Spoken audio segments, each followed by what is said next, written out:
Well, here we are again. Another Wednesday has come.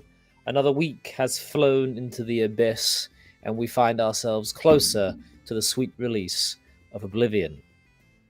I didn't mean to start off that coldly, but hello! I am Jack, I am the Lost War Scholar. Thank you very much for coming to the stream. I am a tad bit under the weather, so please do forgive the appearance and the strained voice, as Nurgle himself has descended upon me during the night, and I am blessed, truly.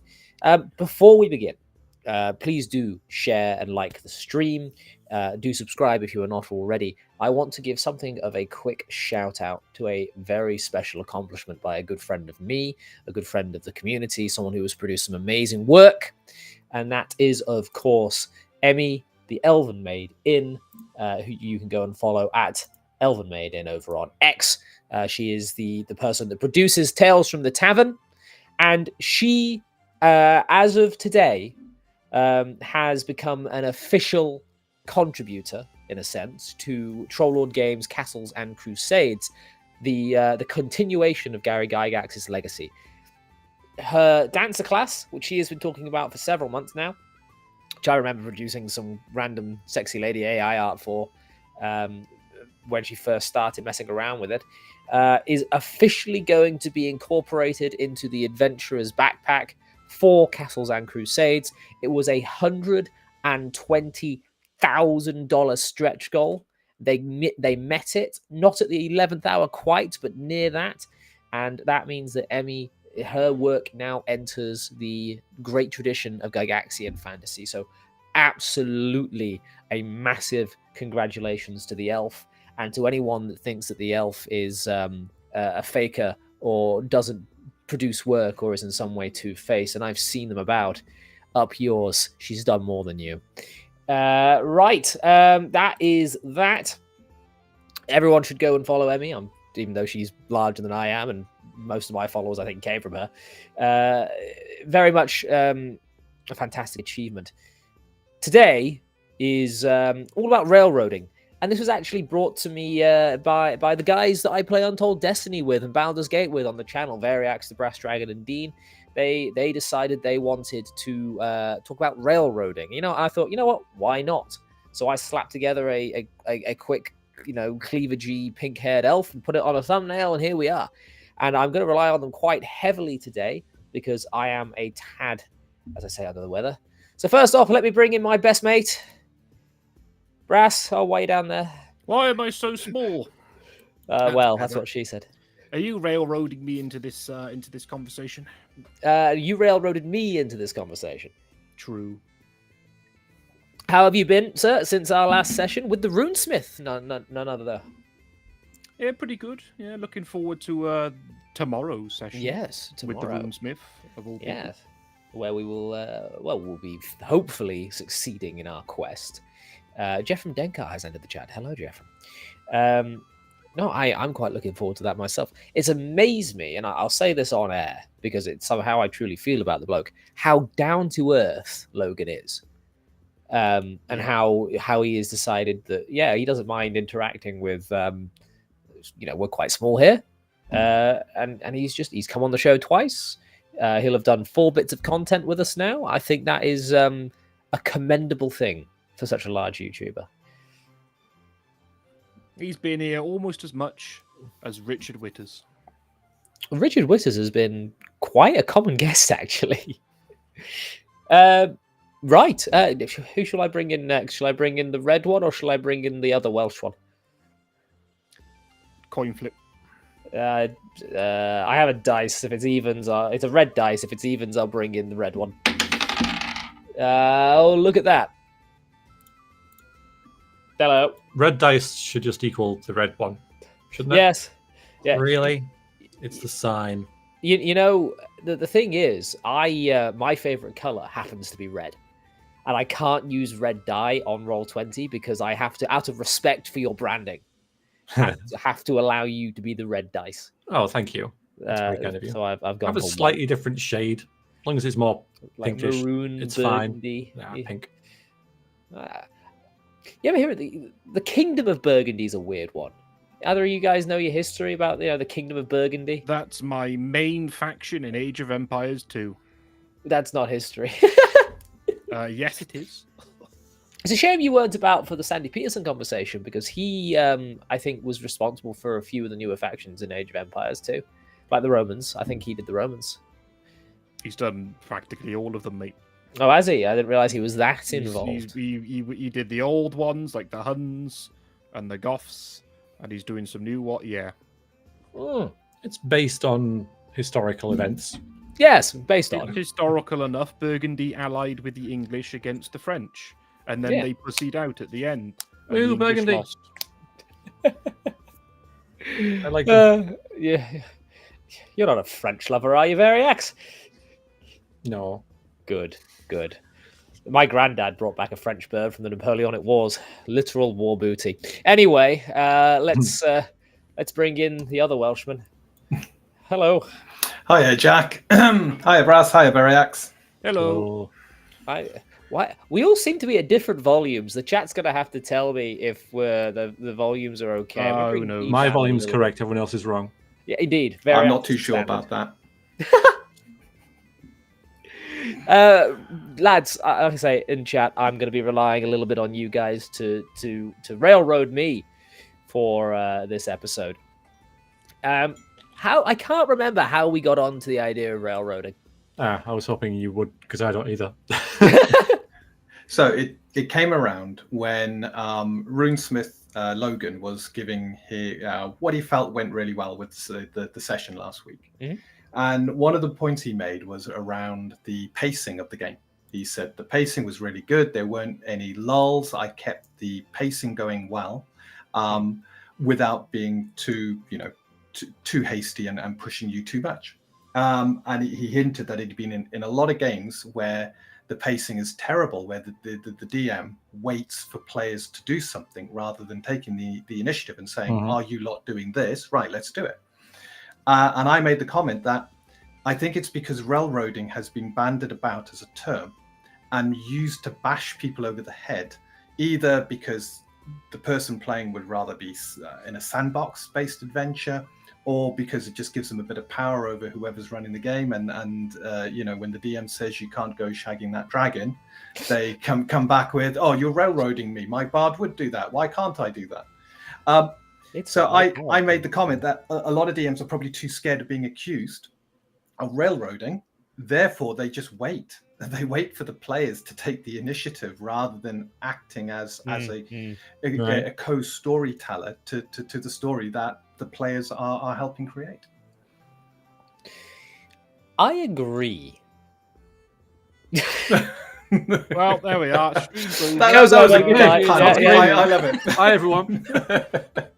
My issue that I find, I take a sort of hands-off approach to what the party is doing. I try and provide them with, you could go here, you could go there, this, that, and the other. In fact, I posted a map, and on there is Brass's notes about the journey they want to take, the plan there. They've already been sidetracked. They've already found something else to go and do.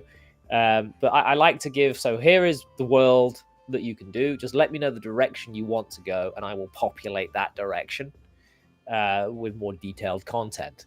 Is how I do it. Would that guys consider that railroading at all?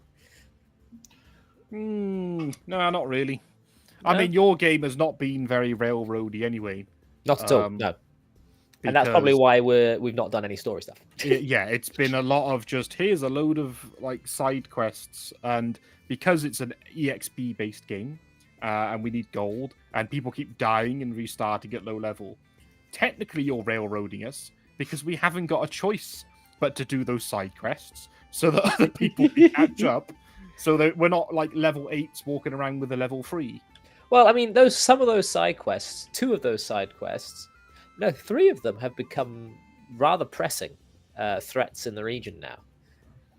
True, but then one of them was literally a dragon, so yes. We always assume that was like, okay, that's the quest.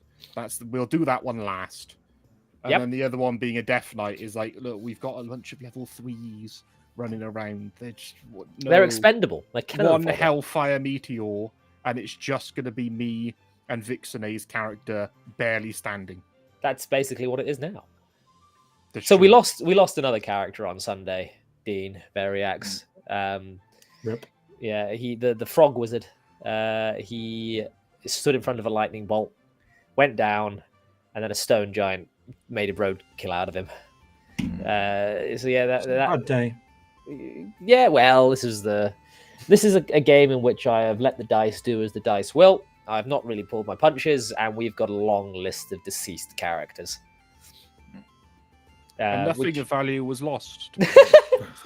Yikes. I could have saved the guy, and I thought that's a waste of an action. So I'm just going to go to attack the hag that was casting lightning bolt, and it would have worked out better. Yes, because now there's a cleric joining the party. Yeah, now he's actually made a useful character that we can take seriously, not a frog wizard Oh dear. called Pipsqueak. To be fair, his name was Pipwick. It's us that Oh, started yeah. calling him Pipsqueak. Well, he's 3 foot tall, and he's called Pip. Like, yeah. It's... Oh man, I've derailed us. Ironically, Variax, you sort of play your own little system on Yeah. the weekend. Yeah. And, Yeah, and yeah. I remember when we started talking about this, you were quite intrigued by the prospect of this conversation. Yeah. I've run games because when I was younger, and indeed now, I could never be bothered to learn the rules of systems, so I just made my own. Yeah, But it's the same thing, right? You're still running a game with rules, with yeah. players and stuff like that. I think there's a difference between railroading and giving the players direction. Mhm. And I think, a skilled, you're basically a storyteller, aren't you? Mhm. And so you have to give the players incentive to do not what you want, but what you'd prefer them to do. Like if you're telling a story and you have an idea of the story in your head, you have to give the players reason to follow that along. I think. Yeah. That's a big thing. Do you find that your story is malleable in a sense? In the Yes. You've got an idea of beats, like when you Yeah. do your let's plays, you've got an idea of beats, and then suddenly you're a vampire. Yeah. Yeah. I mean, the unexpected stuff is what makes it. What brings it to life? Yeah. I think that you as a GM going into a game, you might think, okay, so I kind of have a broad idea of the plot. So in my current one, the players enter a town and they get cursed, and the idea is to cure the curse. Yeah.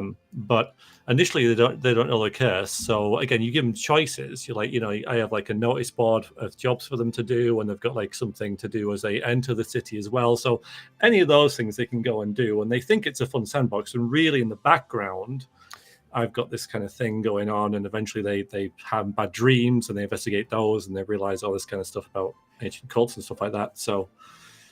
It's funny how much of this kind of feeds back into that first conversation that we had on the channel here, in the simulation of a fantasy world.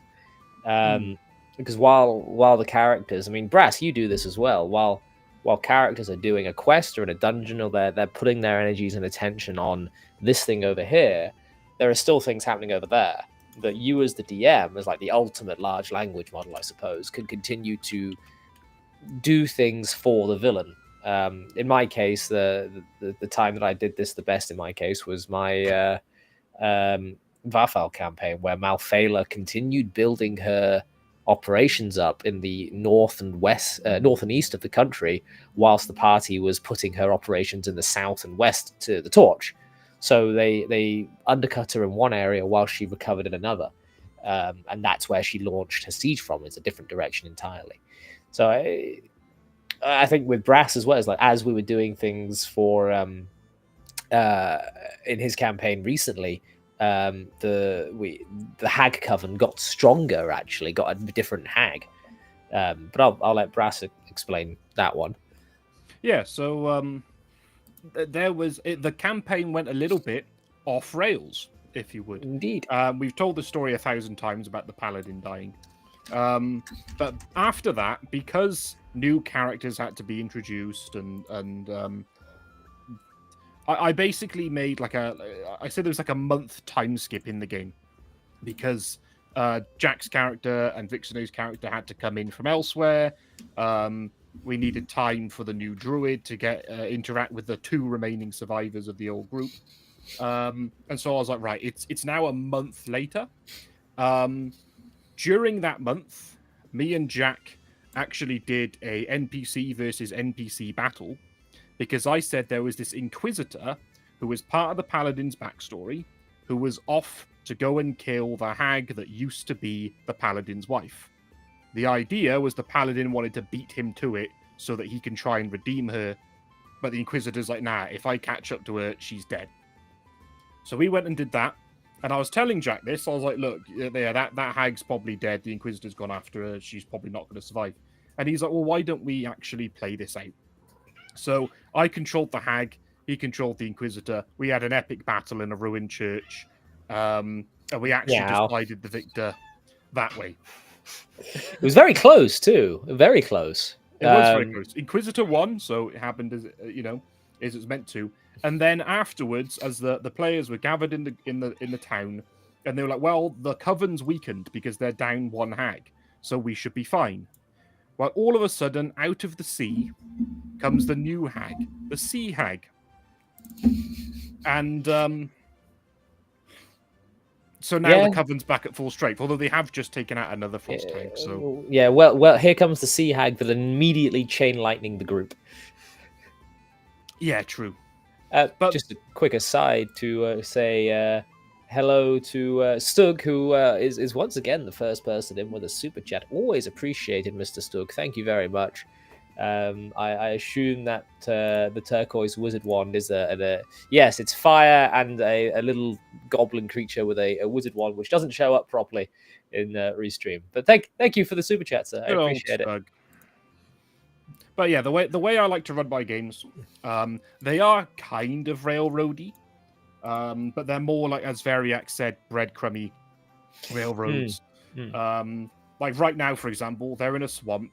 They've got the hub city. There's a bunch of quests which I've marked on the map, and yeah, I might railroad them into going, right, you're going in this direction now, but it's up to them to pick what direction they go.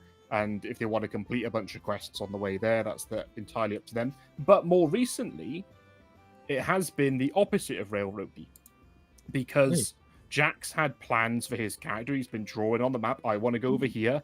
And then our bard's had his own plans to go back to town. We've split the group, which normally isn't a good idea, but for this, it works. Don't you know you never split the party? And so some people chose to go with Jack's character, other people have chosen to go with the bard. And I think it depends entirely on the group. Like normally I would say that the group me and Jack are a part of normally requires railroading. Yeah. Because they are the sort of group where if you present them with what do you want to do, like sandbox, they haven't got a clue. Mm-hmm. Because they're not that invested, they're not paying attention, they don't care. They're not instigators. Oh, there we are. That's my D&D map with all the characters. They're not instigators. They're more like reactors. They only react to things that are placed directly in front of them. So I think sometimes it is okay to be like, right, you're going this way today and you're doing this thing. But as you can see with all the arrows on the map, if the players make their own plans and we want to go over there, we want to go over here, then there's no point, I think, for the DM to go, I don't want you to do that. That's not part of the main story. Stop doing that. Oh, look, the matron of the coven suddenly appears in town and has killed everyone, and now you have to fight her. You don't want to punish. There was another instance where it was actually Mildred, the bard there with the pink hat, where we basically went on an entire side quest just because he wanted to go and do a little thing quite early on, and that was a very fun little distraction from the Red Hand Bandit story, because we suddenly went in a different direction to go and take care of a different issue. So yeah, when players can create the content, it makes things much easier. But like you said, there's also plenty of times where you look at the group and you go, right, what you doing? And you just get a lot of blank stares come back at you. Okay, we've rambled enough about this campaign. Dean, you actually have notes. You have things to say. Do feel free to just interrupt. By the way, you don't have to politely wait. Just tell me. It's fine. I find what you talk about, quite fascinating, and it's interesting to see how other people run their games, especially long running campaigns. My approach to making sure that players have as much decision making power as they can is, when I start a campaign, I'll typically come up with a concept idea, make sure the players are happy with that, so they understand from session 1 the kind of style, what potentially would happen. So the last 5e one I did was set in the north of the Sword Coast, so up in the Savage Frontiers, a place called Ben Tharenbar, which is an old dwarven city. And the idea was, your adventurers, you've gone there, you're looking for work. And then I typically will plan content to go to a major point, a major decision point. So if I use the game that I've done for the 3 of you, the first session I set up was with you, Jack. Basically, you had great intrigue and interest in alchemy and collecting herbs, and I picked up on that, and I thought that's a great way of starting the campaign. What's even funnier about that is that idea came from out of Variax's choice that I heard him make. They're like, well, actually, I can feed in, I can take something from that as well. So it's Variax's fault we had to go get the flowers. Sorry. It was picking up all of your conversations, and I thought that's a good first point. Broken up into 3 sessions. And at the end of that 3rd session, you were then at a position where you'd done effectively what I had prepared. At any point, you could have gone, we're not going to do this. And then, it would have been, right, well, we're going to stop here for the evening because I've got nothing else prepared. But you were good sports, or rather, you weren't good sports. You were role-playing your characters, and that's what I like. And that's not railroading to me. That is someone building an adventure around what they perceive the players wanting to do, and the players then getting involved in that adventure. At the end of that, you then turn around and went, well, we got all these flowers. Let's sell them. Midway's not a great place to sell flowers. Let's go to Harbour. It's the central hub. It's the metropolis of the Harbour Protectorate. We're bound to find a seller there, a buyer there. And I thought that was fantastic because it was at the end of the session. It gave me plenty of time to prepare and get ready. And typically how I would run a campaign is you would always have that kind of overarching thing you're doing. And sometimes it gets urgent, other times it doesn't. But there's always opportunity where the maps I give you will have points of presence on them. Abandoned places, ruins, villages that have been decimated by dragons and stuff like that. And at any point, especially if you've got a bit of time, you can stop and go, do you know what, let's just go over there. Can we go over there? Can we have a good look at that? We've heard, we think there might be something there. Or the other sort of trick I use is I will have a number of rumors ready. So either just random rumors that could potentially lead to treasure. So you're in the bar for the night, you hear someone talking about something, and that creates these kind of points of interest. So it's prepared, but at the same time, it's your option whether you do it or you don't. Or the other thing I love is, one of you comes to me and says, do you know what? I really want this item. So can I start researching where one of these is, and can I go and get it? And this has been used time and time again. In fact, there was one campaign where it was 2nd edition. The party were doing research into a ring of fire resistance because they needed it to go up against. I forget what it was now, but it was integral. It would really help them. And they researched that this troll had this ring of fire resistance, so they had all the acid prepared. It was in this big nasty swamp. So they went and prepared. They did a lot of research. The one bit of information they never got was that the troll also wore a cloak of acid resistance. So they hit this troll thinking they're prepared. The troll had a small little sort of tribe around it, and the fight, they managed to win, but it was hairy. Real, yeah. Is that why we found mithril bars? Because the Brass wanted a shiny axe. Is that why that happened? No, it was to show off the crafting system. These things work out, I suppose. They do. Also, because you were leveling at the end of each session, so you were on an accelerated track to get you used to the different levels. It was a bit of a catch-up mechanic as well to where you should be with your gear. Just a quick aside before I take away the little ticker here, guys. If you have not yet liked the stream, please do so. It really does help us in the almighty and unforgiving algorithm. Thank you very much. A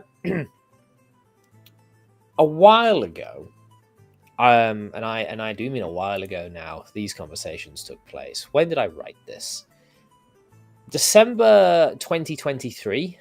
I wrote an article on my website called On the Importance of Story and Setting and of the Zero Prep discussions, because you might have seen floating around the Twitter space, hashtag Zero Prep, where, That's it looks Freya. so weird, doesn't it? It's like rising from behind him. Yeah, that's you haven't seen Freya on stream yet. She's only really in this room, and she was asleep when we started. So there we go. Freya. Hi, Freya. Great name, because Freya had a cart full by cats. Anyway, I wrote an article about the Zero Prep thing. Zero Prep was a lot of the old school Renaissance guys. Or do you know what the Bro OSR is, Dean? Yeah, I've run in with them. Yeah, Brass, do you know the Bros? I hear it all the time. I actually have no idea. So, Variax, I don't think will know the Bros. Nope. A very niche, very tiny component of an even smaller, of an already small, old school TTRPG niche. These are the people that claim that the guys that invented Dungeons and Dragons weren't playing the game right. Everything has to be rules as written, 1970s advanced D&D, and only rules as written advanced D&D. The DM is to not have any kind of preordained idea of what story beats might be there. He can't have interpretations of the rules. It has to be raw rules as written only. That's the kind of mentality we're talking about. And to be fair, there is a certain style of game which can be quite fun, from what I've seen and been told, that can be that can feed into. But these guys are very militant in a way. There's also a weird amount of Catholicism mixed in with it. Don't ask me where that comes from. But they are very strange in that they will militantly say Zero Prep is the only way to be. The DM should have no story, no setting. It should have a blank hex crawl map. Should roll for where the hexes land and what's in the hex that people are in. Everything should be randomized and rolled for, and blah blah blah blah blah blah blah blah. Death Angel Shadow, welcome, sir. And I did see Paladin Steve come in as well. In fact, Paladin Steve, thank you for the super chat, $5 dues. Why didn't the players just wait for the sun to turn the troll to stone like Bilbo? Well, the marsh gases put stop to that. The gases constantly obscure the sky, preventing sunlight from reaching the poor troll. He got butchered, absolutely butchered by the party. It was terrible. He'll grow back. So completely lost my train of thought there. OSR. Yeah, so raw, like everything is railroading, basically. You cannot move as a DM without it being railroading. And in fact, Death Angel says here quite happily, raw is counter to the way the game was initially played anyway.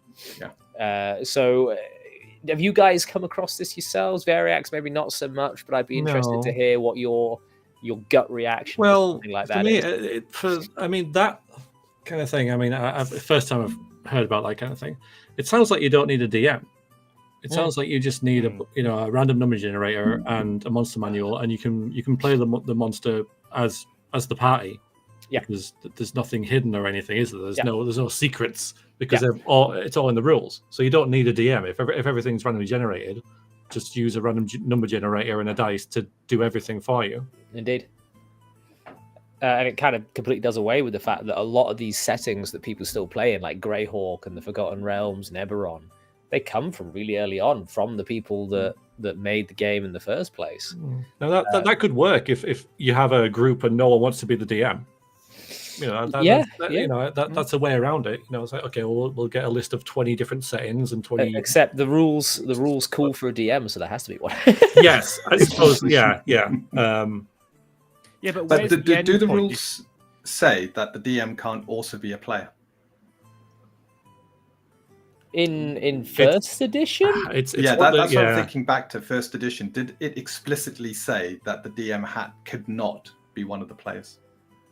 I want to say yes, but I honestly couldn't say. I don't know. But if it doesn't explicitly state that, then yeah, rules as written. Yeah. Well, rules as written is silly anyway. Like one of the first things in the DM's guide is if a rule doesn't make sense to you, ignore it, or if you need to add something else in, add something else in. So whatever. What were you going to? Oh, Variax. Well, I just as a sort of general note about that. So I just find that the rules often they're good as a guideline. They're good as a structure. They're more like guidelines. Yes, but I mean, I find that often rules kind of get in the way of the fun of the game, which is the storytelling and it's basically create a tale. The whole thing, I think, is a storytelling session rather than. So, if the rules are kind of like getting in the way of that, which I think they do a little bit in D&D, which is why I don't play it that much, because it's all about who can do what and when, all that kind of stuff. The issue, Variax, with that is what they would say you were a filthy story gamer. Yeah, I am. I am. But I like a bit of crunch, don't get me wrong. Yeah. But I do also appreciate a system such as Untold Destiny, available soon, all good retailers. It's nice to level up your characters and get XP and see the numbers go up, and where you roll a dice, you add extra things on it, and and so you feel like the progression of your character and things like that. I like that, but I think the root of the whole thing is the story and the choices that the characters make. Well, the rules is the mechanism for that, in my view. Yeah. Rob Kuntz, one of the I think he's the last standing member of original TSR, the guys that originally created D&D. He refers to it as conceptual gaming, where you're basically playing make-believe, but whereas children will say, right, now we're in a rocket ship, now we're on the moon, the dice basically mechanize how well you do that action. And it adds that sort of chance to it. And that's all the rules really are, is it provides an extra layer of depth to the game. Yeah, it's working out the chances of doing something with a risk of failure. That's all the rules are there for. Mm-hmm. I mean, if someone... What have you done, Jack? If someone wants to play only rules as written, that's absolutely fine, in my opinion. I mean, that's what we're doing in Untold Destiny, technically. Because we're trying out the game, so it's pretty much been all rules as written so far. But at the end of the day, I mean, I'm very rules, loose. Half the time I forget what the rule is on certain things anyway. It's that's why we've got Mr. Rules Lawyer. Yeah, we've got a rules lawyer in my group. And he was like, so what happens if I cast Lightning Bolt on this guy that's in the water? And I could not bloody remember what the rules were for that. So I went, I don't know, he's got disadvantage on the check. And he goes, oh, really? Well, here's the rule that you agreed upon 2 bloody years ago, saying that actually it takes double damage as well. And I was like, well, okay, why did you ask? to catch you out. Testing you, Mr. DM, and you failed. Another moment where Jack had a very good idea in a boss fight, and we were fighting this corrupt archfey. And one of the druid NPCs that is of this grove they're protecting had gone in to try and stop this archfey, and he'd fallen to the archfey's corruption, and he was in this maddened demonic bear form.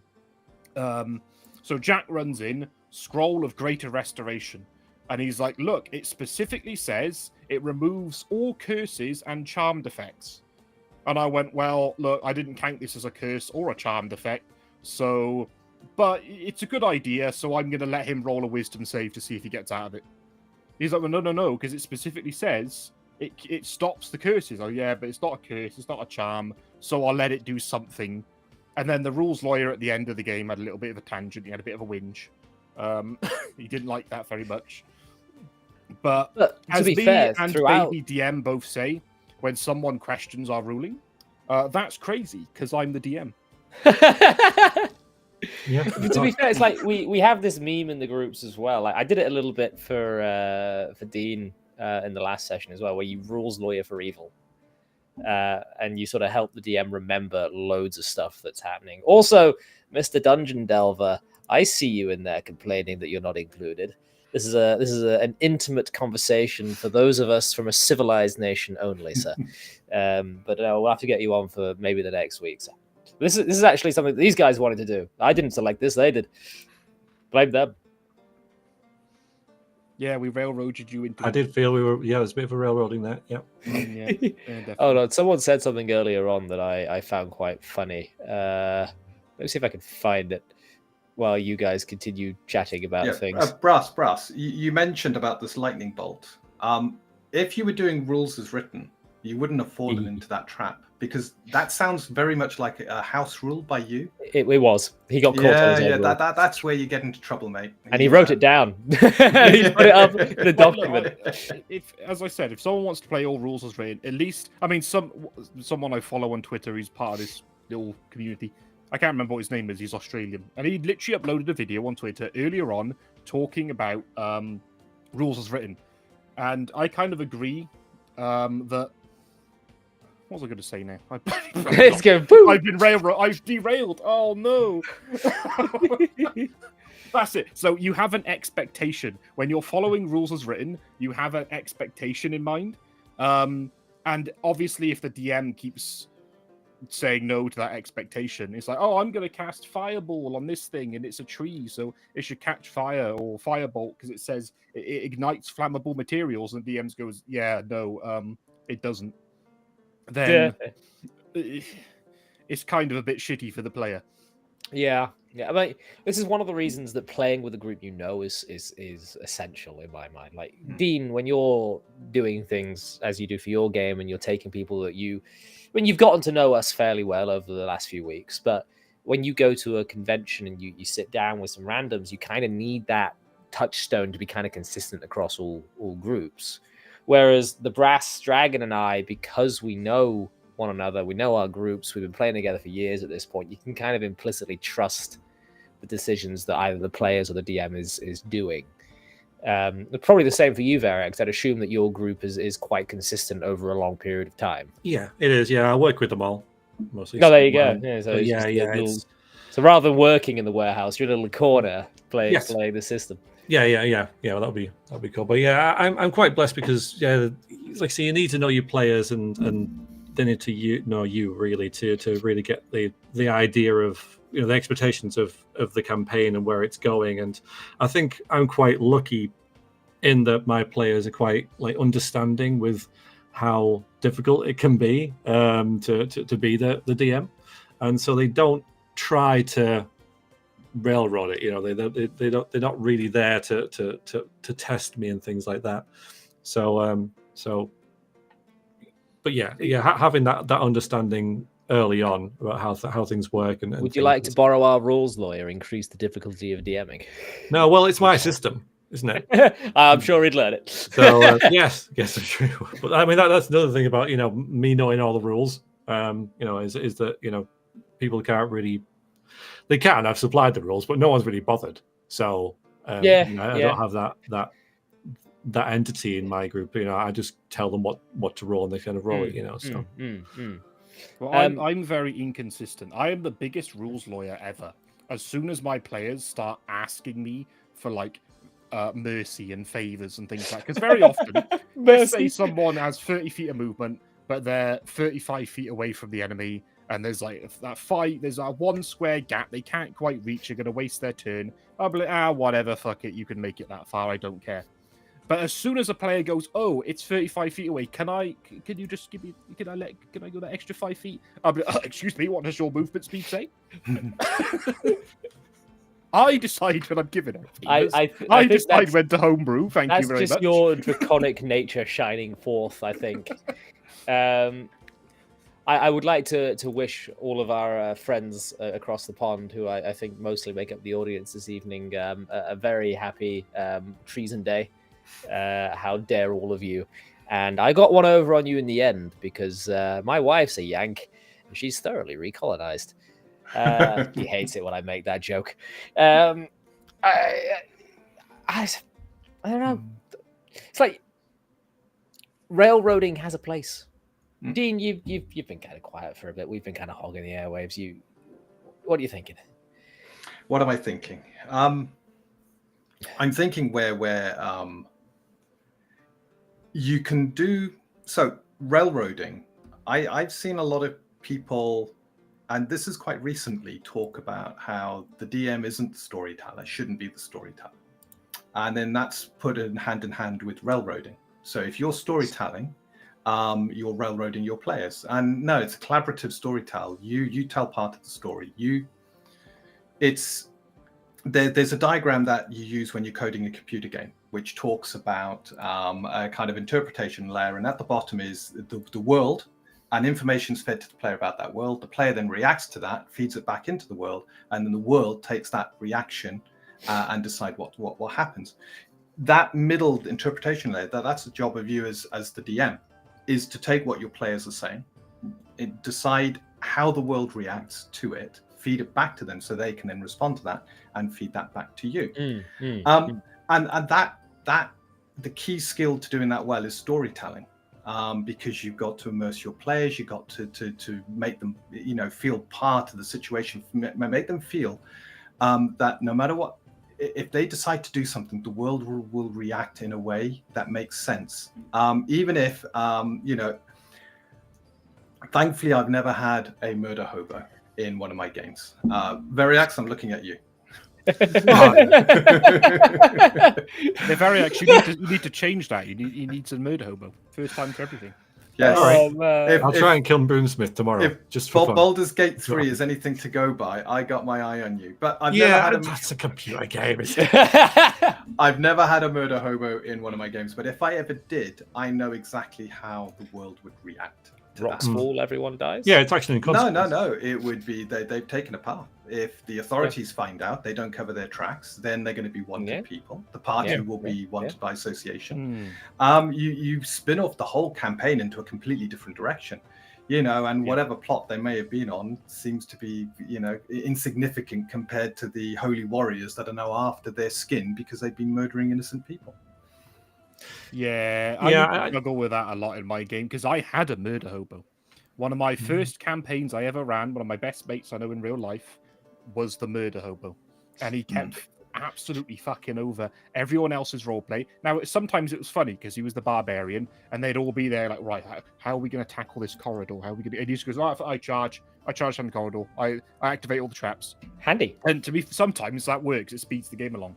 But then there was like a time where he was plotting to kill the merchant that was traveling with the group, and there was a bear that the bard, I think it was actually about to get on the group side. So he's like feeding the bear food and rolling animal handling checks, and like he basically wanted to turn this bear against the other monsters in the group. And the the bard rolled really, really well, like a nat 20. And I was like, you know what? For this dungeon, you got a bear on your side. In comes the barbarian with his new +1 greatsword, and I attack the bear. Start swinging. So the bear kills him. I kick him out of the group. And then ever since then, all of my NPCs, basically, I've been very much like cautious of a potential another murder hobo. And so I usually make them way stronger than they appear. Or I have to be like, right, the kingdom doesn't like you. I need some really powerful agents of this kingdom that if you start murdering NPCs, and not just guards and things like that, you can just, fly swat. I need like high-level wizards and paladins that are going to come straight after you. So in a way, You need to run a game where even when you're higher level, the lower level creatures prove a threat in numbers. So no matter what, they'll wear you down. You'll be exhausted. Your defenses will be done, and they'll take you out at that point. 5e is not that game though. No, That's the no, it's problem. not. Like He's plugging his game again. It's a trick. Yeah, like it can be. Like if I had 100 guards against one player, then yeah, they'd eventually. But it would take so long, and it would be such a chore to set up. And it's like, you know what? That merchant was an ancient red dragon. Sorry. I've had a player, and I think there's some players who see the DM as someone to beat, like, you know, someone to. So this player isn't in my current group. We would talk about it at work. He's at work, and I didn't invite him into this current group. But in a scenario in my game is that the players found this ancient church. And within it, deep within the basement, they found this book that was fused to the wall. It had been there so long, and it was sort of part of the church. And one of the players read from this book, and a demon came out. And surprise! Fight, blah blah. Yes. So we were talking about this at work, and this player sees that book and sees a tool that they can use. So like, why didn't you say the book? Well, it was fused to the wall. We couldn't. Oh, well, you could have got pickaxes and stuff like that. And it's like, is it railroady to say that the player shouldn't be able to do that, because it would take a lot of time, and you'd probably get caught eventually. But it's like that's a toy to use in the game. So I want to be able to use that toy. Well, you can't. The situation doesn't allow it. Oh well, let's you spoil my fun then, sort of thing. There is a fine line to walk. Like if. In that situation, one of the best things in a DM's toolkit is you most certainly can try and then proceed to screw them over. Yeah. Like, Gary Gygax was very fond of saying, don't kill your players' characters, give them enough rope with which to hang themselves. And you already had the inkling of an idea, like, yeah, they'll get caught. They haven't got enough time to do it. Yeah. The guards are going to come down, yada, yada, yada, yada. So, yeah, you already sort of had the answer to your own question. But no, I would say saying outright no is not always the best idea. Sometimes, you just say no. Yeah, there was another time with another player where they're in this giant sermon. So there's hundreds of people there, and they know the head priest is up to something. So one of the players was thinking, right, I want to mind control the priest while he's in front of 100 people giving a sermon. You most certainly can try. I said, okay. But the other players were like, no. Don't do it, because if you fail, or even if you succeed, he's just going to like lock up and not do anything, and it's going to look really sus. So I didn't have to, but like if that would have happened, what I would have done is let him do it and basically let him die, because everyone would have realized that he was mind controlling the priest and being quite hostile towards him. And I wouldn't have even run a combat. I would just, you've been an idiot. Your character's dead now. He's been pummeled to death by. Yeah, there are no amount of dice and actions you can take in this situation for you to survive. And sometimes narratives call for that. Like you can extrapolate out from a situation the probabilities without really needing to go through a massive amount of mechanical work. For example, Brass, you brought up the time where you and I ran through that encounter. That took us about an hour to run, right? To actually go through all the dice rolls, do the attacks, go back and forth. I ran a battle at the end of my Varfal campaign, a siege into a battle, and I basically cinemafied it. I had some battle sound effects play with a horn, and it was basically a fourth Aerlingas at Helm's Deep moment where the king of the Westling led the cavalry out of the main gate, smacked into the main host of the Malphalan forces, and the party basically got some screen time each to charge through along the river, going past the flank, and they were put up against foes they'd already beaten anyway, because they defeated a lot of these monster types. And I basically said, right, Rogue, it's your turn. You're running along. You're trying to get to the Rock of Volim, or that hill over there. There is now an ogre in your way. How do you finish it off? Oh, and you do. They describe this amazing thing they do. It's like, great, cool. Off you go. And then I was like, Brass, there's 3 orcs in your way of your dwarf. What do you do? He's like, oh, I'll do this, isn't it? And they got really pumped up because they had these battle sounds going on in their headphones, and They were sort of just slaughtering things without needing to roll dice. And then they did this big 4.5, 5 hour long boss fight at the end of the campaign, where out of 7 players, 4 of them died.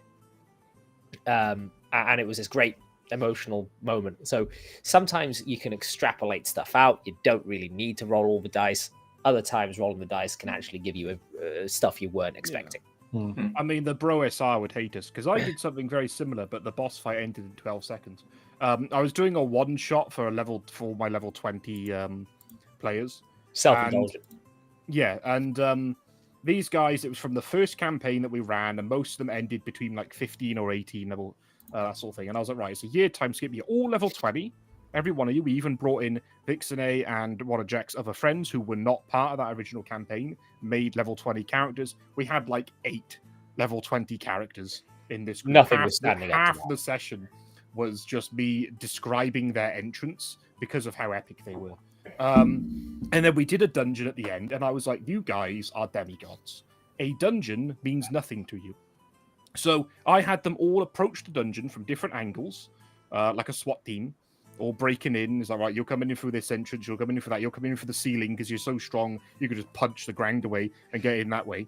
And then I set things up. I was like, right, here's what's in your way. How does your character tackle this?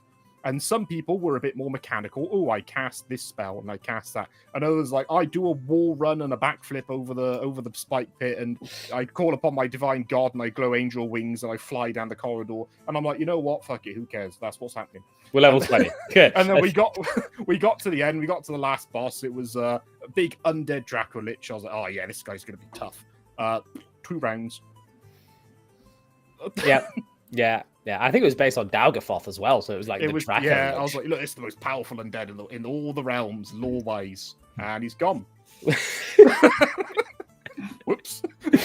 We completely stomped it. In fact, I think he got his breath weapon off on my character, but I was a rogue with evasion. So I took no damage. And he had like 2 liches and 4 death knights as well, but they didn't do a lot.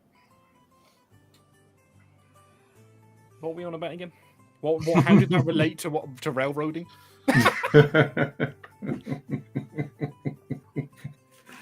We do have a question, which I've pinned. From Paladin Steve. Can someone explain what story gaming means? I keep hearing that. I'm not sure what they mean by that. That's basically what I just said. But that's what I just explained then. That's story gaming. But it could also be exactly what Variax was describing as well, in that the DM has an idea. Like you have an idea for a big bad. You have an idea for individual characters getting individual items at maybe certain rough points, or you've got ideas around locations that they could go to in any direction, and you have plots there that they can interact with. That I would consider story.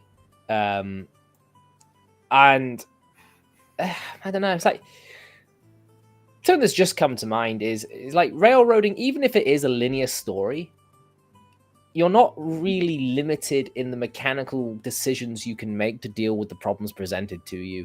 And that linear story will then branch naturally from the dice rolls.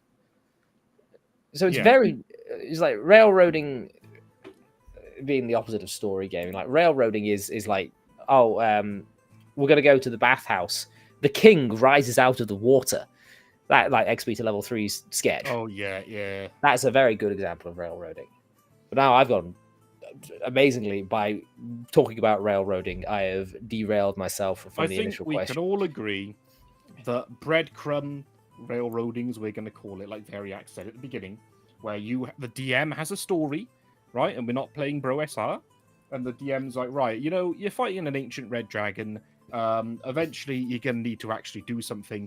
Having that ancient red dragon show up when your party has spent 5 months in a brothel and not doing the story, and then it burns down the brothel, that is perfectly fine.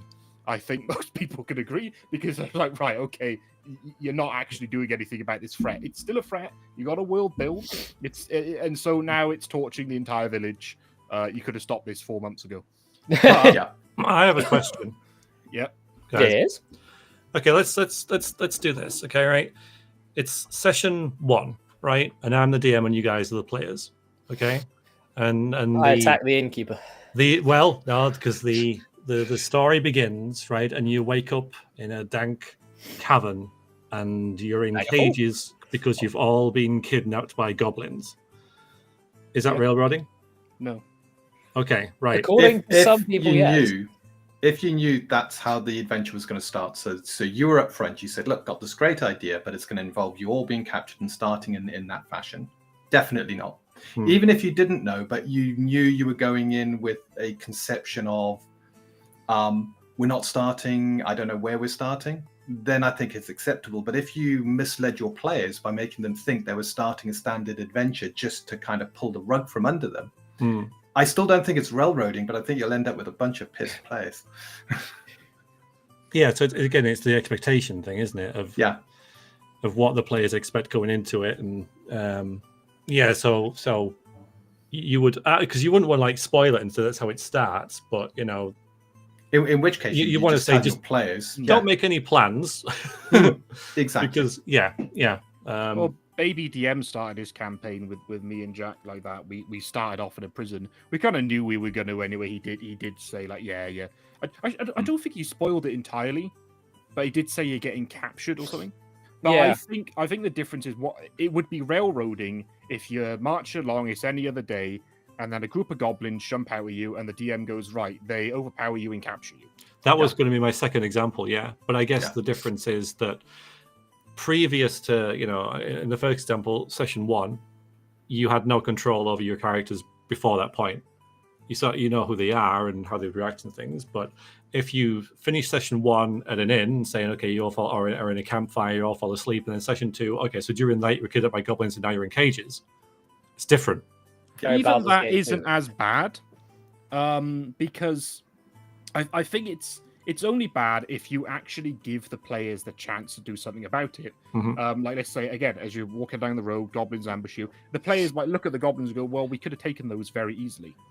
But if they were captured in the night, between sessions, you can always say that some sleeping gas filled the room. You don't know what captured you. Some mysterious entities have done this. Then it's just part of the story. Most players, I think, would just go along with it. Okay, fair enough. But if it's like, right, you're out, you're fully armed, you're ready to fight things, and oh no, some bandits have captured you. Yeah, I'm talking more of the mysterious type thing of you had no control over this and it just kind of happened when you weren't aware. Well, that kind of goes against the spirit, doesn't it? Like, I think we're talking storytelling here as well, and that is where the story is railroading the characters down a certain route. It's not natural. It doesn't feel natural. The players don't feel that they have a choice. One of my favorite films of all time are the Matrix trilogies. And in there, it's that whole idea that people will accept things so long as they think they have a choice, even if it's on a mere subconscious level. And in gaming, I think, oh God, Jack is dying there. Brass, I think Carry you're on. Off on your 4 seconds. Almost go on. If players feel they have a choice, then they're very accepting of what happens. When I was running a second ed campaign, high level campaign, the big bad had decided to negotiate with the group. The party kind of collected together. They're in this big tent, dealing with the big bad's sort of diplomat. And the big bad's diplomat just pulls an item and drops it. It's a bag. The bag bursts open, fills the tent, and it's a bag of choking and something coughing and choking, I think it is, which is quite apt with what Jack's going through. And this item in second edition doesn't allow any saving throws. If you're in the area, you're coughing, you're incapacitated, you can't do anything. And they were all captured. But the party accepted they'd stumbled into that, and it was a brilliant way of capturing them, and they went along with it. They were a bit pissed because their items got taken and they had to get them back, but they accepted what had happened because it played out. They had an opportunity at any point to try and prevent it from happening, and indeed they had the opportunity to turn around and say, this is going to be a trap, we're not even going to negotiate. Also, Ashley is pointing out he's pointing out a very good flaw with trying to railroad. What if you've got, like, you try and sleeping gas your players, you all fall asleep, you're getting captured, and then you've got that one rules lawyer. Excuse me, I'm an elf. I can't be put to sleep. oh shit. Yeah. Someone But that goes touched back to over that the edge. session 1 thing, doesn't it? About, well, I'm an elf, so how have I got captured when... Well, you were know. drowsy enough from the effects of this powder that they managed to sort of subdue you quite easily. Do not question me, or I shall drop rocks and everyone shall die. But isn't that railroading? Yes. But here's the thing: I don't necessarily think railroading is bad in all situations. No, I don't either. It's I like don't either. if It's bad in that situation. Yeah, it's an extreme example. I just wanted to sort of, I wanted to throw at you guys. It's Well, not you say- something that I would think do it's a classic personally, but I example, thought, to be fair, as a good example of a talking point. there's a really easy solution to this sort of thing though, and that is having a session 0, which the bros also hate because they think it's weak and sparkly. But a session 0 where you sit down and you actually discuss frankly the goals and aims and what you want to do with the campaign. For example, my Varthal campaign that I ran was a very serious campaign. I did a homebrew document and I sat down with players individually to discuss characters. I had separate session 0s where I paired people up and they were introduced as pairs so that people had history with one another. I made family NPCs and I ran a city. I think I did an all right job of running Drear Brass, where it felt like a living, breathing city where stuff was happening. Yeah, there was just too many players. Yes, but I sat people down and said, right, this world is my baby. This is the world I've been writing since I was in high school and perhaps even a little bit before. Here is how it works. Here are the limitations of the system we're using as opposed to the world. It's going to be low level for a long time. And the idea is deep role play. I need people to pay attention and be involved with everyone's story, not just their own. So I was very clear with how this was going to function. And that game ran its course and people started to slip. And I said, right, now's a good time to end, especially after the incident. And the next campaign, which I'm running now, is my fuck it, do what you want. And I'm just embracing the chaos. And the expectation of the game is, we'll run it kind of raw, kind of rules as written, but only really a little bit maybe. And just whatever happens. That's why we have got a list of fatalities longer than my arm now. I went from being called a soft touch DM to being called a menace. Because I was less involved in wanting to have this story arc for people and more just, if you die, you die. So sit down I'm with not going to get into the pros and cons of such DM tactics. That's for another tittle. Yeah, it is. I picked up on something Dean said earlier.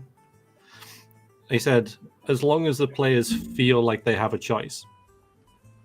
It's illusions. So, that could well be the illusion of choice, couldn't it? Do you want to go left or right? It doesn't matter. You're still going to meet the dragon, But you went left and met the dragon. If you went right, it would have been completely different. But really, yeah, I'd caution against tactics like that because if you keep repeating them, the players will pick up on that pattern. Yes, then you start to lose credibility. They feel that they're back to having no choice again. So I remember reading a comic where someone had taken the Phantom Menace film and they had basically made it into a D&D campaign with comic panels. I saw that as well. You remember that? Do. I forget the guy. He always made Hobbit jokes as well. Yeah. Do you remember the Lord of the Stick? Yes. Order of the Stick? That was a good one. Order of the Stick. I am a sexy, shoeless god of war. Anyway, he's like, you can't go that way. And the guy's like, why not? Because that way lies miles upon miles of empty graph paper. So, one thing that you can do is like, oh, you've gone to that village rather than this village. Congrats. That village is now the host of the lich. But like Dean said, you can only get away with that so often. Yeah. Well, one thing. Oh, sorry. No, go on. Yeah, go on. Okay. One thing we're talking about, threats, and I ran a second edition game. Vicky reminded of me today when we were talking about this on our morning walk. Hi, Vicky. And during the game, they were quite high level. They were set up in Silvery Moon. I had a mansion there. They were considered lords of the area. They had ongoing nemesis, most of which had been dealt with. So they'd reached a part of the campaign, I think they were about 18th level, around there, where things were going pretty okay. But for several months in-game, in fact, for about a year in-game, they'd been hearing rumors. People coming back in town, rangers, a lot of kobold activity, kobolds taking out orc tribes, kobolds beginning to unite, kobolds working in the mountains. And these rumors got more and more intense, and the party kept ignoring them. Oh, they're only kobolds, nothing to worry about. Until one day, the kobold paragon that was uniting all of the tribes and defeating any other goblinoid tribes and enslaving them. This paragon was Kobold paragon. Not words usually used together. No, This one was definitely 5 feet not. This one was 5 feet tall. No. This kobold paragon was about 40 foot tall. It was huge because it had so much power within it. It had grown in size and stature, and the kobolds worshipped it as a god. And it came down from the mountains with this huge army, and they were now at the point where they're going to lose Silvery Moon. Nothing they could do about it. But they tried to defeat it, and used a wish to kind of undo time, and then tried again. And the campaign ended at that point. And again, I wouldn't consider that railroading. They had plenty of... You blew up the Jewel of the Silver Marches. It's what happened. You should be ashamed of yourself. No, I didn't do it. The Kobold Paragon did. No, there's blowing up the Sword Coast brass, and then there is blowing up the city of Illustrial Silverhand herself. Yeah. Silvery Moon is sacred. You can't just blow up Silvery Moon with a kobold. Well, they didn't blow 40 it up. feet tall. They ransacked it. But no, I think disgusted. that's just classic. That's good DMing, because if the players, you need a track, you need a railroad that's present, and if all the players do is go, we're not going to catch this train, we're going to wander off into the wilderness constantly, then they're not going to get to their destination, and when they do, they're going to be exhausted and tired because they chose to do it the hard way. And it's give them the rope to hang themselves with, as Guy Gax was saying. Yes, and of course we're talking second edition kobolds. Yeah, they weren't dragon kobolds; they were kobolds. Little dog people. Yeah, absolutely. Oh, I was going to say a 40-foot kobold. That's just a dragon, but okay. Yeah. We have a we have a rumble rant from Mr. Jeffrem Denkar here for $2 dues. Thank you very much, Mr. Jeffrem Denkar. In your, I think that's supposed to be opinion, are there systems or settings out there where railroading is more common than in others, maybe built in? Also, do meta events such as wars count as railroading in your opinion? I will firstly curse your autocorrect for you. Secondly, meta events I do not count as railroading. In fact, I think meta events are essential to good RPGs. It's one of the reasons Variax I'm looking forward to the Wayward Realms. Hey, I haven't mentioned that in a while. Where you have this idea of a world that carries on regardless of your actions. So if you're affecting one isle of the world, the rest of the islands of the archipelagos are still going on as they would. So I like the idea of the world continuing around you until you build your legend, and you have more and more of an impact. As for systems where railroading is more of a thing, I guess Hero Quest. Board games. Yeah. I mean, I will. I mean, I don't know many different systems, so I can't really answer. But I do think that modules being railroaded is actually a good thing. Having the chapters structured, chapter by chapter, this is what happens, this is where the players go, all that. Yeah, there's a little bit like there's silly railroading. I think there's a chapter in Tyranny of Dragons where it's like, oh, by the way, your party gets captured by assassins. Okay, like, can we fight the assassins? Can we kill them? No. But I think it's fine to have it all like a very, very rigid structure in a module specifically. because Mm. that's kind of what they're for. It's modular, as you would say. I've never been able to stick to a module. Yeah, no, I mean, it's not for everyone. I wouldn't be to stick with one. What about you, Dean? How do you think about this question? It's I'm trying to think of all the systems I played over the years, and any of the roleplay systems have been, by their very nature, open or railroady, depending on who's running it. A system that is more of a board game, so we're talking Hero Quest, Advanced Hero Quest is another one. Yeah, absolutely. You're going in there, you're doing one thing, and that's to randomize a dungeon, get to the end, complete the quest. I would say the closest thing you get to railroading would be modules within any system, similar to what Brass said. And even then, a good DM will be able to make the module a bit more interesting by adding side bits, by giving people a break from the... So when I ran Tyranny, I also had, I forget what it's called, Tales of the Yawning Portal. Oh, yeah. And I took a few of those modules from there and put them in, adding and expanding on what Tyranny already did. So the party had a bit of a reprise from just fighting dragons and kobolds, doing some other interesting stuff. There are no dragons in Tyranny of Dragons. Well, I added quite a few. and Well done. you say that, you got me questioning myself now. I'm sure there are dragons in Tyranny of Dragons. You never fight any. Oh, well, I made sure they fought a lot. Yeah, they were yeah. sick and tired of dragons by the end. They never landed for some reason. Always flying. Why would they land? Well, exactly. Um, In fact, the most valuable item was the iron bands of Bolera,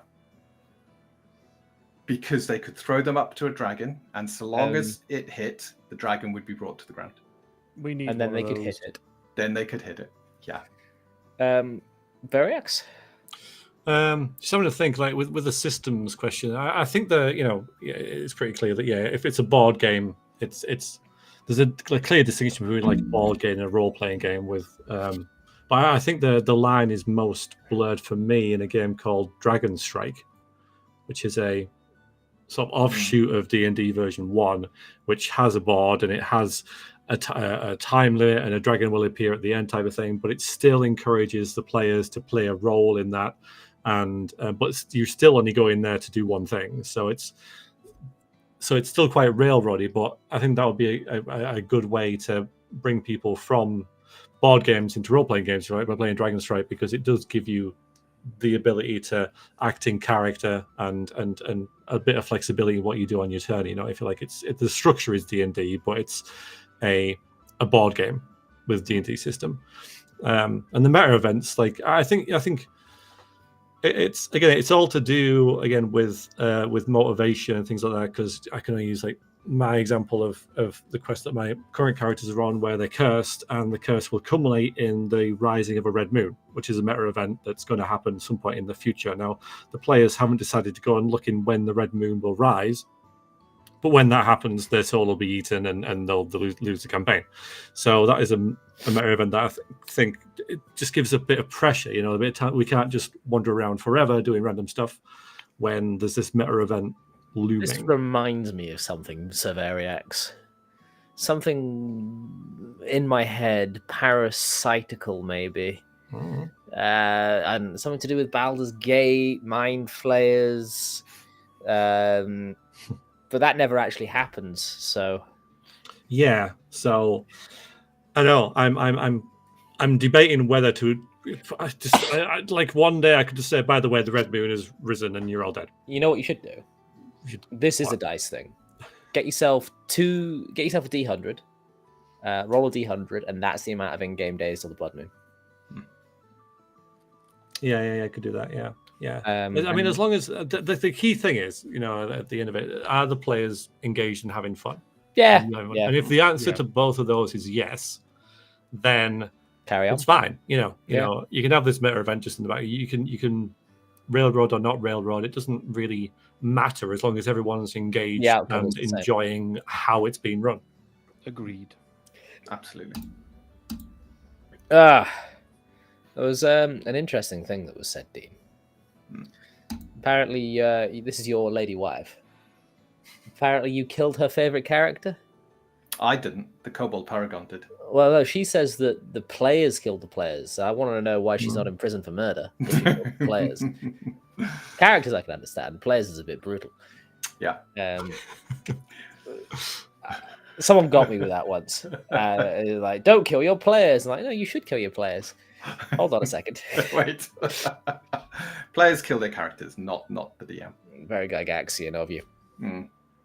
Well, Speaking someone. of Vicky, she did ask a question in chat a while ago about what's the difference between a railroad and a sandbox. In our opinion. Well, Sandbox has railroads around a turntable, and you choose at the beginning. You choose which railroad to go up. I mean, the Pro SR seem to really like sandboxes because they don't have a bloody clue what they're doing. Apparently, they just every hex random shit. I consider what I am running now, even Varfell, I consider to be quite sandboxy. Because it really is just a matter of I kind of know where everything is. I kind of know what will pop out if you go a certain direction. I do rolls from time to time. Like last session, I did a roll for an encounter, which led to the death of the wizard. But it's like, if do and go where you want, me lads, me hearties. Well, you always need breadcrumb trails because a baby DM is doing a sandbox campaign as well, or he was trying to. We're like, we're gonna go here. You can't. Every single time that he was like, oh guys, you can go wherever you want. It's like, yeah, but you haven't given us any reason to go to any of these other places that you've put on the map. The entire time is just we're going home. I was saying to him, like, what you need to do, breadcrumb trails. If you turn up at a town and then you visit the inn and the innkeeper says, oh, we're having trouble with some things in the mines, in the mountains, wherever. Rumors. And in that case, the players can choose to go investigate that. You've given them a reason. You've given them a hint. Or they can ignore it and then a 40-foot kobold will come over the wall. That's true. But if you drop them in the middle of the world with no direction, I guess if you just want to play a hex crawl, like a Bro SR, and just have random shit happening every hex, I mean, I don't know where the end game of that is. Honestly, like, even the most sandboxy campaign needs a railroad because you need to have an end. Do you remember that PC game, Low Magic Age? Yeah. It's fun for a few hours, but then you just kind of get bored. I've always found that with sandbox. I'd much rather. I prefer Dark Souls to Elden Ring because Dark Souls is linear and you know what you're doing every time. Elden Ring is open world, and I think open world video games are very similar to sandboxy RPGs. You go wherever you want, but then you find out the optimal way of doing things in video games, and that's just another thing entirely. It's not so open world anymore. But yeah, I think sandboxes, you need breadcrumb trails, you need things happening, and it's also always going to end up as a railroad in the end. You also need a reason for the hook to work. Yeah. Yes. Baby DM did this thing where there was a character that's happened. This character of Baby DM's has popped up 3 or 4 times now. And he's this. Oh, yeah. And he just pops up and he's got a deck of cards. He goes, do you want to play a gambling game? And everyone at the party just goes, nope. Like his whole setting is kind of like all these different mythological gods, Norse gods, Greek gods, and all that sort of thing. And all our characters are going to be tied in with them. And this hooded figure just shows up, probably a god, and all he does is show up and go like, I would like to play a game. And we're just like, we're on the run. We have just escaped captivity. There's guards chasing us. The whole island is trying to kill us. The entire forest is filled with murderous would you robots. like to play a game? It's like, no, we don't actually. We're trying to run away. This is obviously some sort of deity trying to trick us. Yeah, and I had a good example of what Brass was saying there with the breadcrumbs, because I played the only time I played D&D 5th edition was again with a friend of work who ran a game, and the hook was really good. The hook was that we were all staying at this tavern, sort of separately. We didn't know each other, but session 0 was we all had this shared dream, and we're in this this mansion, and we had to try and escape, and it was experiments and things like that, and it was very, very, very interesting. And so session 1, we go to this mansion that was nearby, and it's all in ruins, and all this has happened in the past, and we investigate it, and we don't find anything. And then the DM's like, okay, so what do you do now? We were like, don't know really. Guess I'll die. Yeah. It was like, give us something. And I don't really know what his sort of plan was for that, but we had this sort of give us a clue, like a symbol or something to try and find the meaning of or something. But we basically just didn't find anything. Did you fail a roll? No. Well, even if we did, like the fact that we were like, what do you want to do now? And there was silence for like 30 seconds because nobody expected that, you know. Yeah. That's where, when I said earlier on, if you can sometimes say to a group, what now? And you just have blank stares returned to you. But I think that was, again, the expectation, because session 0 really set up this story arc. If you got this shared past, these shared memories or whatever it was, this dream that we went into. And then by session 2, that just disappeared. And, you know, he said, oh, well, I'll bring it back in later. So, no, do it now, because that's your hook. That's what we need. An experienced DM? No, it wasn't. Yeah, we tried to help him along. But the less experienced of a DM you are, the more you fall into that trap of thinking the players can read your mind. But like, because I've gotten a lot better at whenever there's just crickets. Like I'm very good now at just prompting the players and going like, right, this thing happens to you right now. They're sitting in a dungeon. Where do you want to go? Don't really know. And it's like, right, okay, this monster's wandering around the corridor. Or right, character A, just roll a bloody perception check for me, please. see if you could see anything. You do need to kind of not really breadcrumb. You can lead a horse to water, but you can't make it drink. But you can fill the squirt gun up with water and spray it down.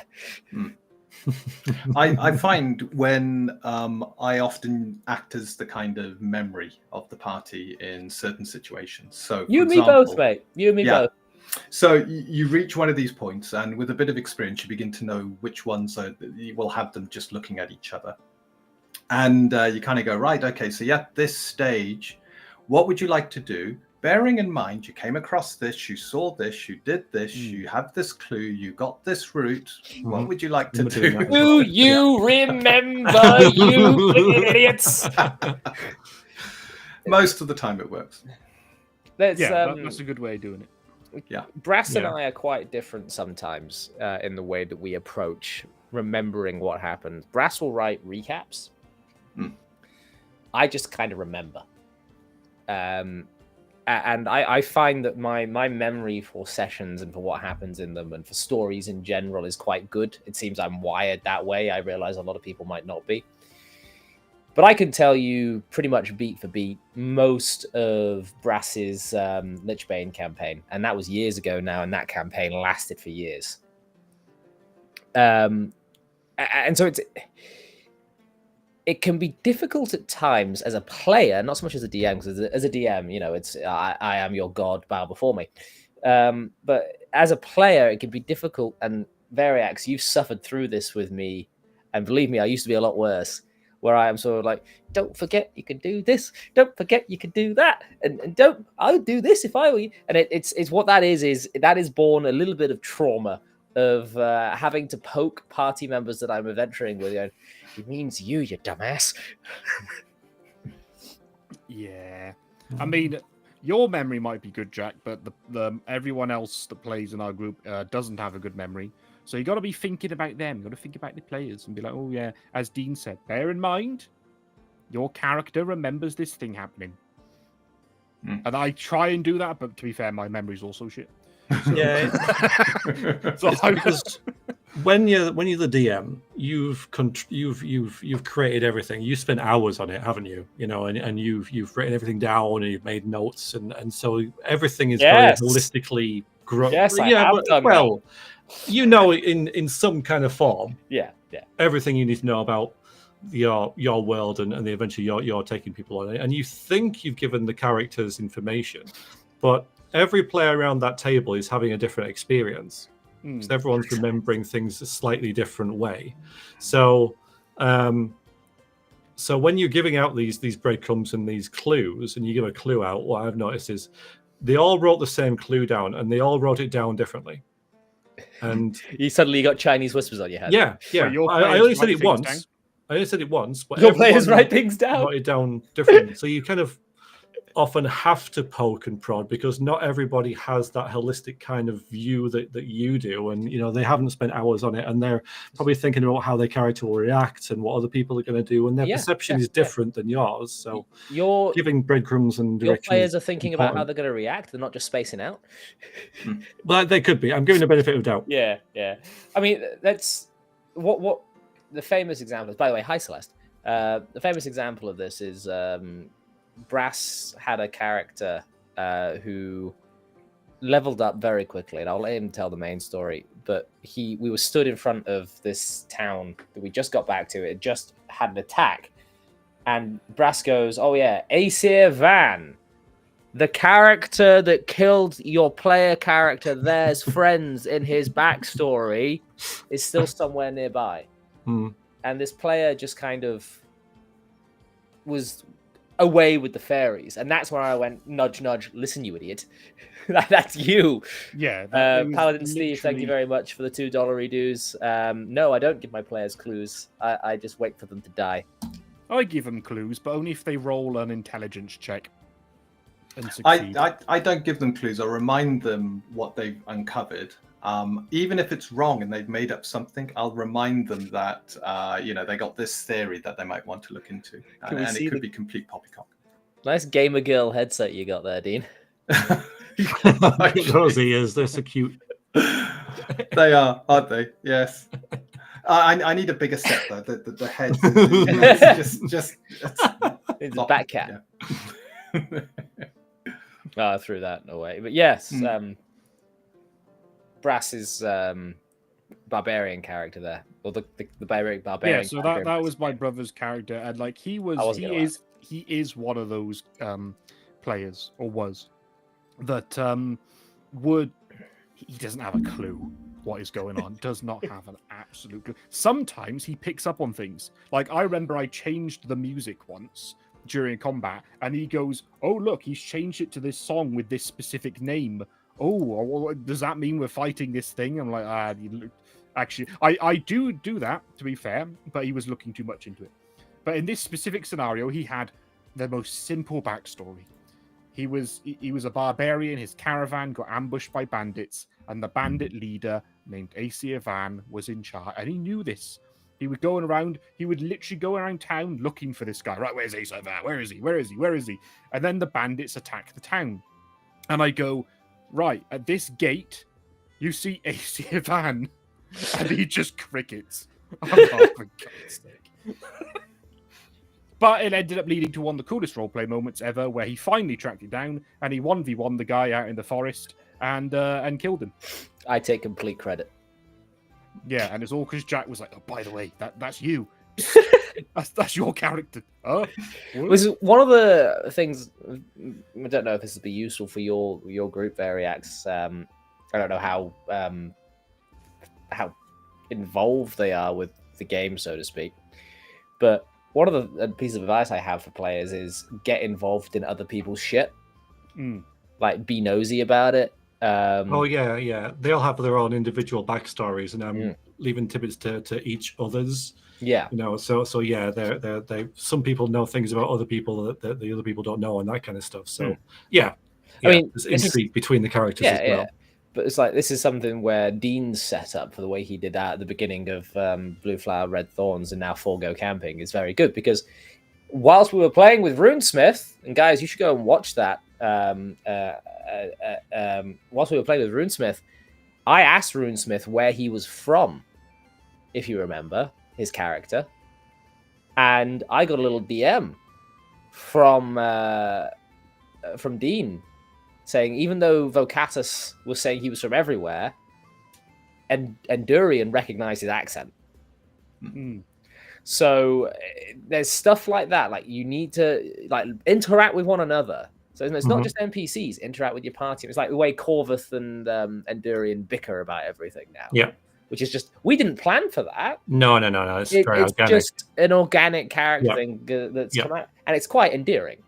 Not enough groups do that.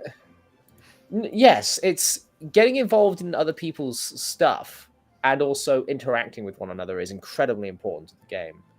I'm going to bring Dean in to say some stuff, but before I do, guys, this stream is brought to you by onlycrits.com/lostlore. If you want some cool looking dice, go to onlycrits.com/lostlore and use code LOSTLORE at checkout for a 10% discount. Seriously, it really helps. This is the sort of thing, and your donations as well is what helps keep the stream going and helps keep the content flowing, because I'm breaking even at present with all this, which is very nice. So I appreciate all the support. Now we go straight back into Dean. I think at some point, Dean, you are going to have to become a player again. Like once Untold Destiny is in my hands, and I feel like I've gotten to grips with it, I'm going to have to make you into a player and put you through some tush. I mean, give you a good time. Do you know what, Jack? I would love that. Oh God, to be a player once more. Fantastic. It's a dream. The curse of Forever DM. It might come to an end. Yeah. The Brass was the one that released me from Forever DM, because I was Forever DM for years and years and years and years. Long before I got the group he was in together. And it was nice to suddenly have like my protege take over, and then he became Forever DM, and it was great. And now we trade off. Now we trade off so that we each get a chance to play. Do you guys have more things to say? I think we do summaries, can't we? Yeah. If you like. You go first then, Variax. You volunteered as Oh, okay. So railroading, is it good? Is it bad? I think everything else, it's in moderation. It can work. And as a DM, you've got like a marvelous toolbox of things. You've got your meta events, you've got clues, you got your breadcrumbs, that kind of stuff. You got the choice or the illusion of choice that you can throw at all sparingly to lead the players down a path, and whether they decide to take that or not, I guess is sort of on you, and as a DM to give them motivation. And at the end of the day, it's all about action and reaction and consequences to those actions that as a DM you've got to bring into the world that you've created. So in summary, as long as everybody has the same kind of expectation going in there, which again is why a session 0 is important, and the session 0 carries on into the actual game, then it's all good. So you could have the most railroady campaign ever, which may just play like a game of Hero Quest as a role-playing game. As long as everybody's into that and they're enjoying it, that's absolutely fine. Now, equally, you can have no plot at all, and as long as everybody's happy with that, that's cool as well. So it's as long as everyone's enjoying it, it doesn't matter how you approach it, I don't think. Filthy story gamer, you casual, etc. Blah, blah, blah, blah. I will say I do feel sorry for Mr. Death Angel's shadow here, who, in order to break his curse of Forever DM, had to pay someone to play in a game. I feel for you, brother. Brass, I assume Variax was done actually before Yeah, Brass. So my summary is, depends on the group. As Variax was saying, if your group has fun one way, just do that. But at the end of the day, the campaign needs to come to a finish. And I think if you're a good DM, you don't really need to railroad, because if you've set up those breadcrumbs well enough, the players will follow them anyway. That's not you necessarily forcing them. That's just them being like if your players are going, right, you know what, we're going to do everything except what the DM just said, then maybe they're not interested in your campaign. Kill them all. Yeah, at that point, But I think with experience, you get better and better at just guiding the players, breadcrumbs. They can do whatever they want once they reach a town. You don't tell the players what to do. You just lay the path in front of them, and they can follow it at their own pace. Yeah. Dean? Well, I think Brass and Variax have summed up quite nicely. What I would like to add is I've seen the term railroading being used a lot. And my concern always is that you've got a new DM, they're thinking of running a game. and they keep seeing, oh, if you railroad, it's evil, it's the cardinal sin. If you do this, then you're a bad DM. And my concern is always, come on, we've all got to start somewhere. We've all done our first adventure, had players around, and if you've got the right players to support you, you could have a very railroady first adventure, but your players will embrace that because they want to see you grow and you gain experience as a DM. And it's just that message saying, look, it's a word, railroading. It's not necessarily bad, but if you're looking to run a game, don't get hung up on it. Just start with some friends, start with an idea, and go from there. I don't really have much to add to that. That is excellent advice. I think I prefer to leave it on there. Is just you got to start somewhere, have fun with it, and don't worry what the internet thinks, because the internet is a dick. Chaps, thank you very much. I'd say for joining me, but for forcing me to be here while you had this conversation. I was railroaded into this. We've made that joke a lot. Yeah. But no, I don't really have much to add. I think you guys summarized my feelings on the matter quite well. I enjoyed this conversation. Very casual, very intimate, as I was quite looking forward to this.